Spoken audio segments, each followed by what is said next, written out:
1 João, capítulo 2, versículos de 27 a 29. Quanto a vós outros, a unção que dele recebestes permanece em vós, e não tendes necessidade de que alguém vos ensine. Mas como a sua unção vos ensina a respeito de todas as coisas, e é verdadeira e não é falsa, permanecei nele, como também ela vos ensinou. Filhinhos, agora, pois, permanecei nele, para que, quando ele se manifestar, tenhamos confiança e dele não nos afastemos envergonhados na sua vinda. Se sabeis que ele é justo, reconhecei também que todo aquele que pratica a justiça é nascido dele. Amém? Podeis assentar, irmãos. Vocês receberam a unção que permanece em vocês e não tem necessidade que alguém vos ensine. Lá no versículo 20 desse mesmo capítulo, João já havia dito: vós possuís unção que vem do santo e todos tendes conhecimento. Perguntaram uma vez ao reverendo Russell Philip Shedd, perguntaram a ele qual a definição dele para unção. O reverendo Russell Philip Shedd, para quem não conhece, né, foi um dos maiores teólogos, né, que a teologia reformada já conheceu. Já foi promovido, né, no dia 26 de novembro de 2016, ele foi promovido. E perguntaram para ele: pastor Shedd, o que é unção? A resposta dele foi: uns são, outros não são. Essa foi a resposta dele. E é interessante, é uma resposta no melhor estilo Jesus de Nazaré, né? Uma frase só. Uns são e outros não. Porque a gente tem a ideia de que a unção é uma experiência assim, sobrenatural. É uma coisa que acontece assim, de uma forma, né, espetacular até. É comum quando você vê um pregador que prega assim, com animação, ou prega com muita capacidade, ou um músico muito bom, né, que destrói no instrumento. Aí o que a gente fala? É muita unção. Então, é interessante estudar esse texto, porque João traz um aspecto sobre unção que até então era para ser conhecido de muitos, mas muitos ou não conheciam ou estavam tendo o seu conhecimento pervertido, por conta dos falsos profetas, como nós já vimos aqui. E por isso que é relevante nós estudarmos esse tema hoje, um texto como esse é super atual por isso. Você tem ideia, eu nesses 41 anos de ministério com a igreja, eu já vi tanta coisa no que diz respeito à unção. Uma pessoa transmitir unção para outra, né?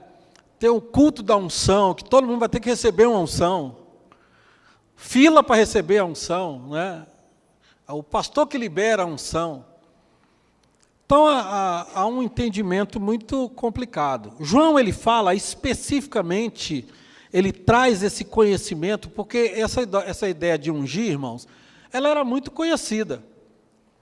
Se você olhar, por exemplo, em Êxodo 40, versículos de 9 a 11, quando Deus está organizando o tabernáculo, Deus manda as pessoas ungirem o tabernáculo.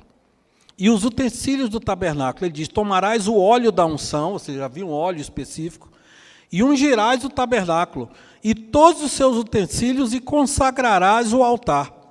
Ungirás a bacia e o seu suporte a consagrarás. Isaías fala que os príncipes deveriam levantar-se e ungir o escudo. Levantai-vos, príncipes, untai o escudo, Isaías 21:5. Jacó, lembra que Jacó dormiu, né, com a cabeça sobre uma pedra, e ele viu uma escada, né, do céu para a terra, os anjos subiam e desciam por ela. O texto em Gênesis 28:18 diz que Jacó, quando se levantou, ele diz: na verdade, o Senhor estava nesse lugar e eu não sabia. Esse lugar é Betel, né, habitação de Deus, casa de Deus. Bait, em hebraico, é casa, e El, Deus, é um dos nomes de Deus. Aí ele pega um óleo e coloca sobre a pedra, ele unge a pedra. Então, assim, na Bíblia nós temos vários tipos, né, de unção de objetos. Geralmente se usava o azeite, ou uma gordura, que era chamada de unguento, como se fosse uma pomada, né? Óleos aromáticos e ervas. Ruth, quando foi se encontrar com Boaz, ela tomou um banho, colocou o melhor vestido e se ungiu. Noemi diz para ela, banha-te e unge-te e põe os teus melhores vestidos. Acais, quando ele foi buscar os soldados feridos, né? Vestiram-nos e calçaram-nos, segundo a Crônicas 28:15, e lhes deram de comer e de beber, e os ungiram a todos que por fracos não podiam andar. Então, a unção aí para fins terapêuticos, né?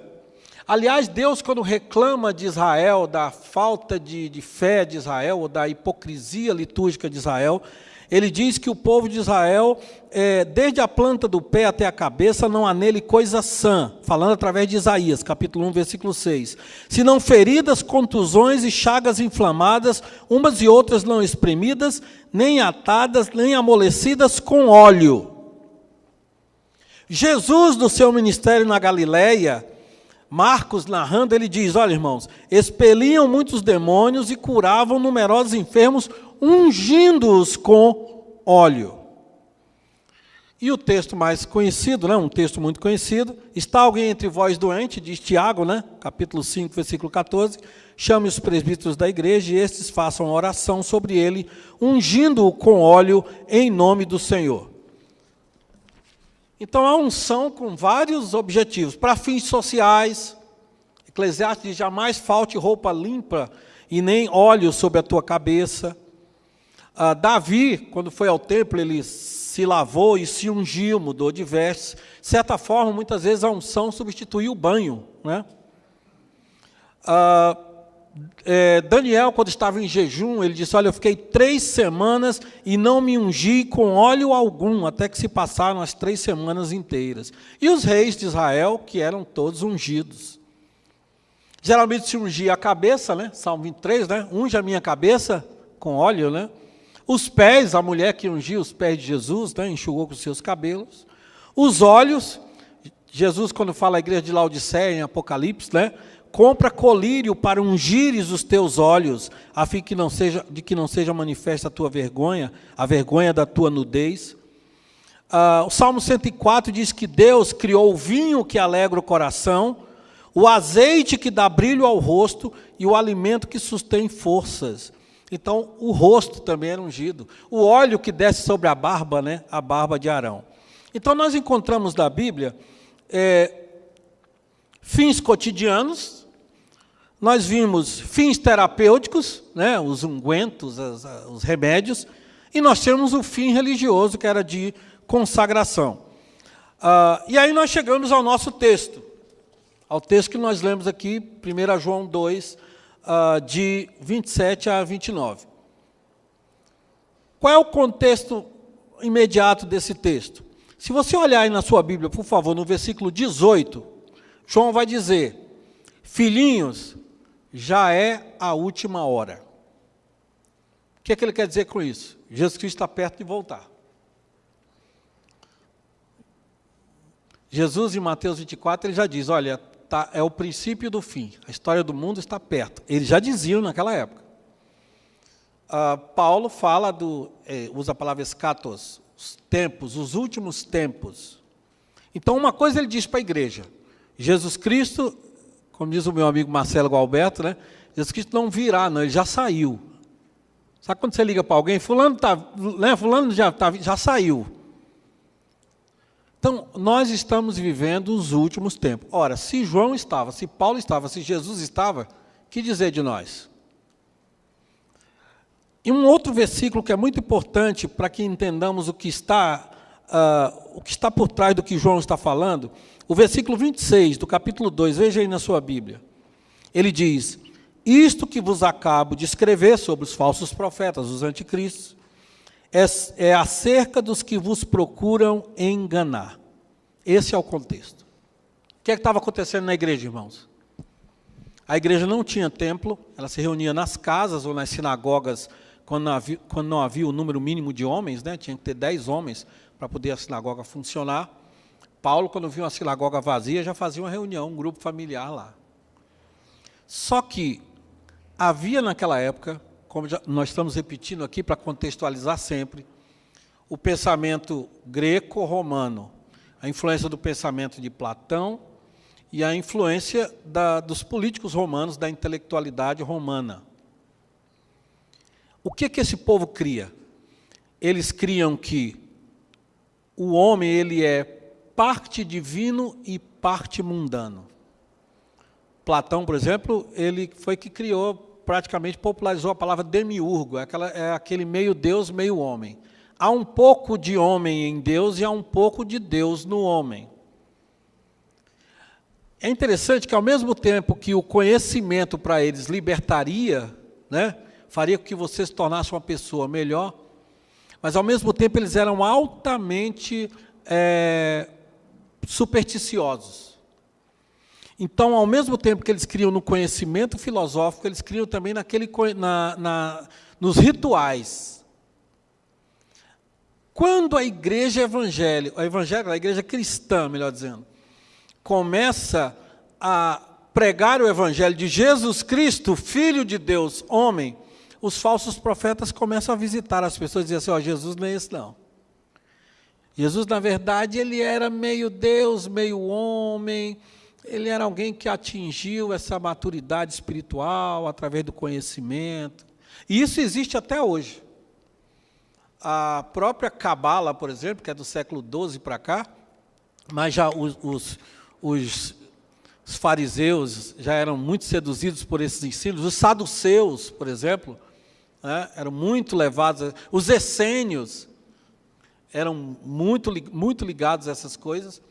Então, essa ideia de um cristianismo esotérico, um cristianismo que precisa de experiências, né, externas ou experiências sobrenaturais para que você equilibre a sua divindade com a sua humanidade, ou seja, tudo a partir do homem, Deus como sendo uma energia a ser captada.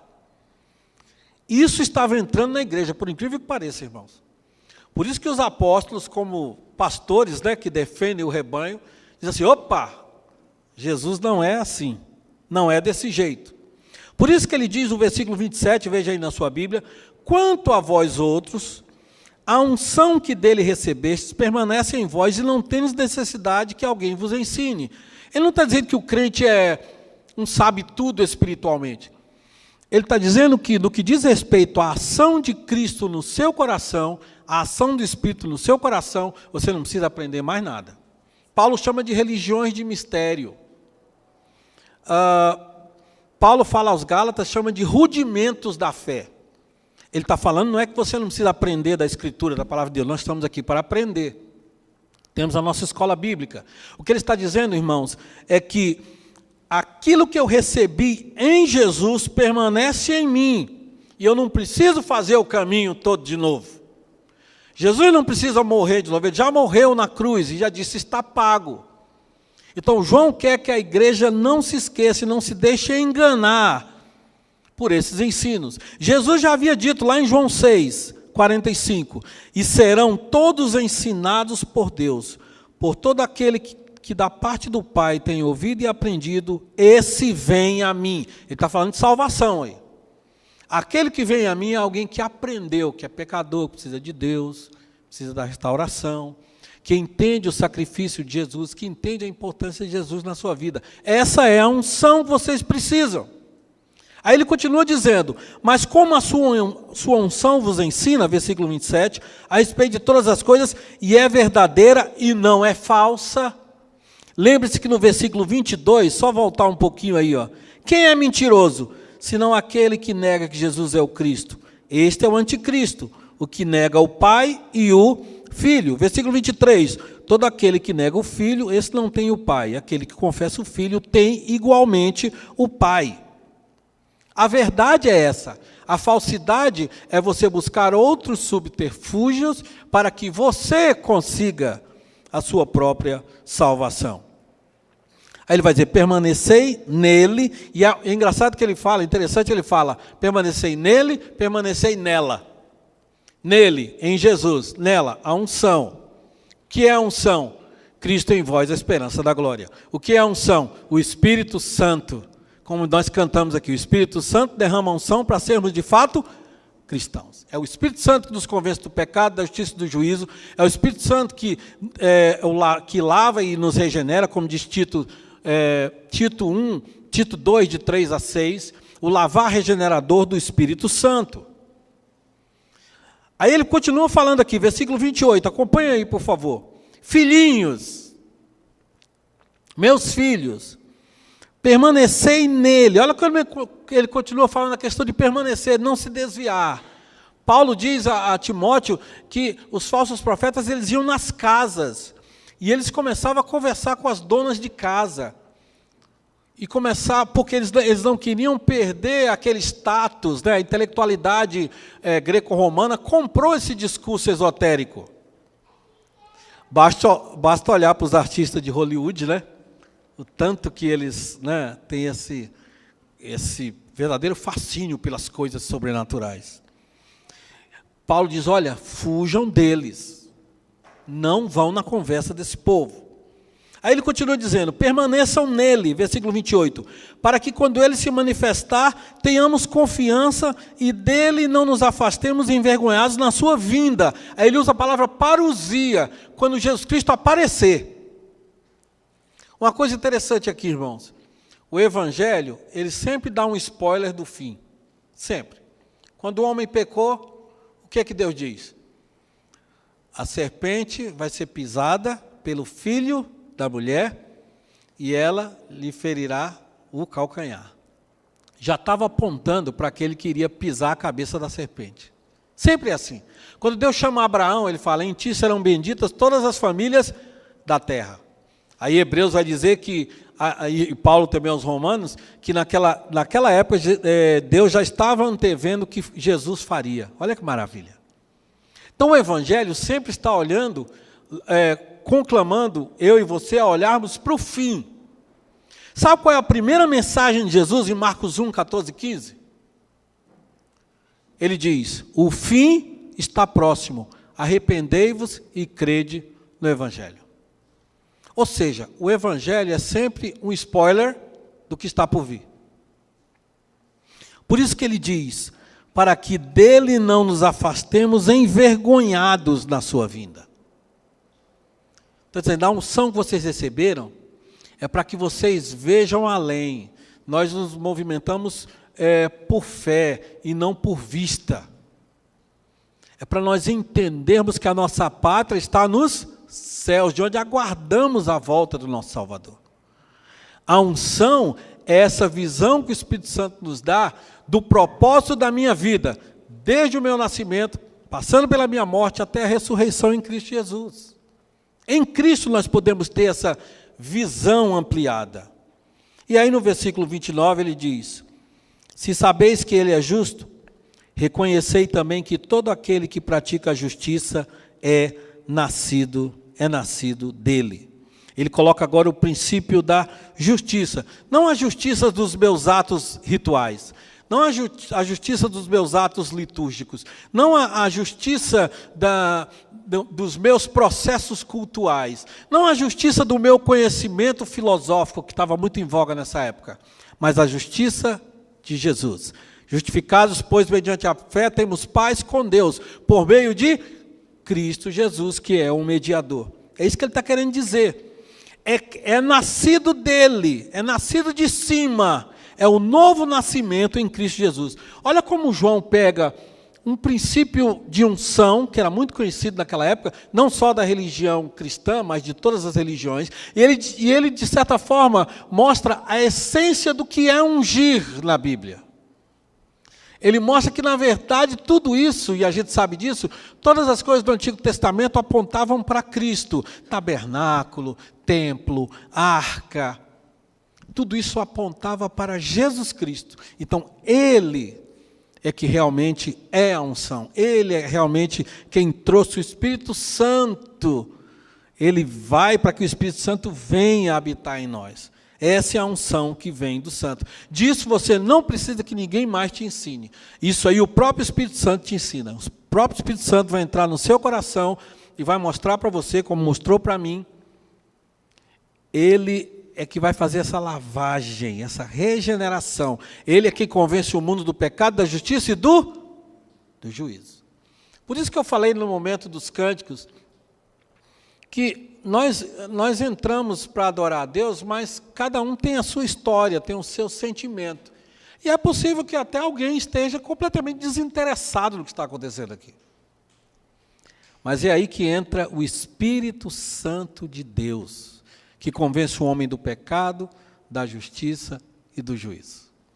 É aí que Deus entra com a sua misericórdia, a sua graça, e a ação do Espírito Santo transforma, ensina, e faz como Jesus diz em João 6,45, ela vos ensina a respeito de todas as coisas. E ele diz, aquele que da parte do Pai tem ouvido e aprendido, esse vem a mim. Então você não vai dormir nessa noite pensando naquilo que Jesus é, do que ele representa para você. E como diz o hino de vencedores, a música de vencedores, mas o que senti com o toque da fé e até com os olhos da alma, eu vi. Essa é a experiência que João gostaria que a igreja tivesse. Concluindo, Cristo é um ungido. Quando João fala de unção, ele está se referindo a Cristo. Aliás, o nome de Jesus é Jesus. Cristo é um título.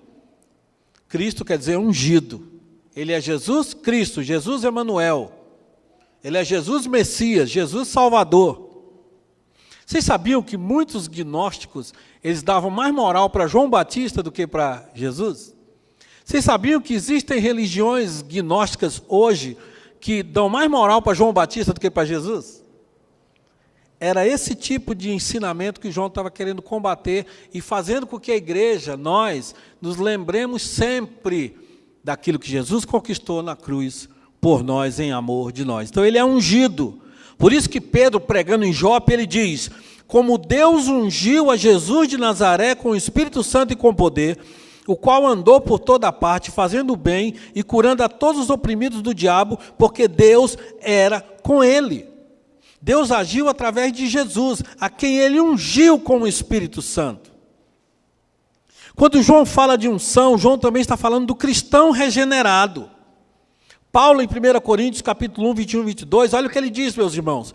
Mas aquele que nos confirma convosco em Cristo e nos ungiu é Deus, que também nos selou e nos deu o penhor do Espírito em nosso coração. Ele nos ungiu, ele nos selou, ele nos deu o penhor. A unção é o Espírito Santo. Jesus Cristo diz em João 16, ele diz, quando porém vier o Espírito da verdade, ele vos guiará a toda a verdade, porque não falará por si mesmo, mas dirá tudo que tiver ouvido e vos anunciará as coisas que hão de vir. Olha lá, olhando para o futuro. Por isso que no capítulo 3, lá mais na frente aqui, João vai dizer, aquele que guarda os seus mandamentos permanece em Deus e Deus nele, e nisto conhecemos que ele permanece em nós pelo Espírito que nos deu. Essa é a unção. E lá no capítulo 5, olha o que João vai dizer, meus irmãos. E o Espírito é o que dá o testemunho, porque o Espírito é a verdade. Este é aquele que veio por meio de água e sangue, Jesus Cristo, não somente com água, mas também com água e com sangue. A água representando o lavar regenerador do Espírito Santo e o sangue representando o sacrifício de Jesus por nós. Nós não precisamos ir atrás de mais nada, irmãos. Por isso que ele diz, vocês não têm necessidade. Por isso que nós cantamos, mais de Cristo eu quero ter. Amém, irmãos? Eu não preciso. O Senhor é o meu pastor, Jesus é o meu pastor. O Espírito Santo me ensina, o Espírito Santo cuida de mim. Ele é Deus agindo em nós. E o texto de Tiago diz que a oração da fé salvará o enfermo. Os presbíteros vão lá, ungem, podem ungir, orar, mas é a oração da fé que salvará o enfermo, e se tiver pecado, ser-lhe-ão perdoados. Essa é a grande obra que Deus faz no nosso coração, mais do que um mero ritual. Ou seja, antes de ser um sinal externo, a unção do crente é um sinal interno da nossa vocação em Cristo Jesus. Amém, irmãos? O que é o batismo? O sinal externo de uma graça interna. O que é a ceia? O sinal externo de uma graça interna. Senão você está mentindo, você está pecando. O que é o louvor? É o sinal externo do reconhecimento, da adoração que está no meu coração. O que são as ofertas? Os visitantes estão se sintam constrangidos a participar disso. É um ato externo da graça interna, o reconhecimento do que Cristo fez por mim. Eu lembro quando eu fui ordenado pastor, vários amigos meus, músicos de Goiânia, foram, né? Os músicos todos foram. E um deles apertou a minha mão na saída e falou assim: "Ê, Valvi, vai ficar com o dinheiro da igreja toda agora, hein?" Pastor, né? Essa é a ideia. Mas, na verdade, tudo que está aqui são evidências externas da graça interna, daquilo que está no nosso coração, da nossa vocação em Cristo Jesus. A unção é a verdadeira comunhão com Cristo. Antes de ser um fenômeno esotérico, de ser um fenômeno espetacular, é uma ação interna de Deus e que muda o nosso caráter. Não adianta eu ser um pregador ungido, um pregador que arrebanha multidões, eu ser um músico, né, que faz as pessoas se emocionarem. Mas o meu caráter, e isso eu estou falando contra mim, como diz o reverendo Russell Shedd, né? Precisamos aprender a ler a Bíblia contra nós.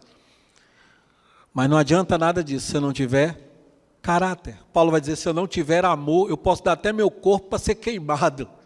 Nada disso vai adiantar. Unção é caráter. A unção está ligada a uma vida cristã responsável diante de Deus e diante dos homens. É o fruto do Espírito, porque é o Espírito que nos ensina. É a vida de consagração a Deus. Se antes a unção significava consagrar até coisas a Deus, a unção que está em nós, em Cristo Jesus, pela ação do Espírito Santo, faz com que eu me consagre a Deus. E deve despertar em nós o desejo de viver uma vida sem desvios. Era isso que João queria pela fé. Amém, irmãos? Uns são e outros não são. A diferença é qual? Cristo. Cristo faz toda a diferença. Então você é ungido. Você já foi ungido. Quando você falou assim, Jesus, eu quero. Esse é o passo que o pecador dá. Mas o Espírito Santo é uma porta que se abre por dentro. Eu e você já recebemos essa unção. Então, o que nós fazemos aqui não é para dizer para Deus, Senhor, salva a gente que nós somos gente boa. Não. Então, dizer assim, Senhor, nós não valemos nada, né? Confessamos os pecados logo no começo. A gente já começa logo confessando os pecados para não ter. Mas obrigado, Pai, pela Tua misericórdia. Obrigado pelo Teu amor. Continua mudando o meu caráter, transformando o meu coração, cuidando da minha vida. E cuidado, gente, com esse esoterismo gospel que está por aí. Isso é mentira. Essa não é a verdade que Deus quer de nós. Uns são e outros não são. Eu sou, pelos méritos de Jesus. Eu não sou. É por isso que a igreja existe, para proclamar, para dizer para todo mundo que a salvação está em Jesus Cristo. Amém, irmãos?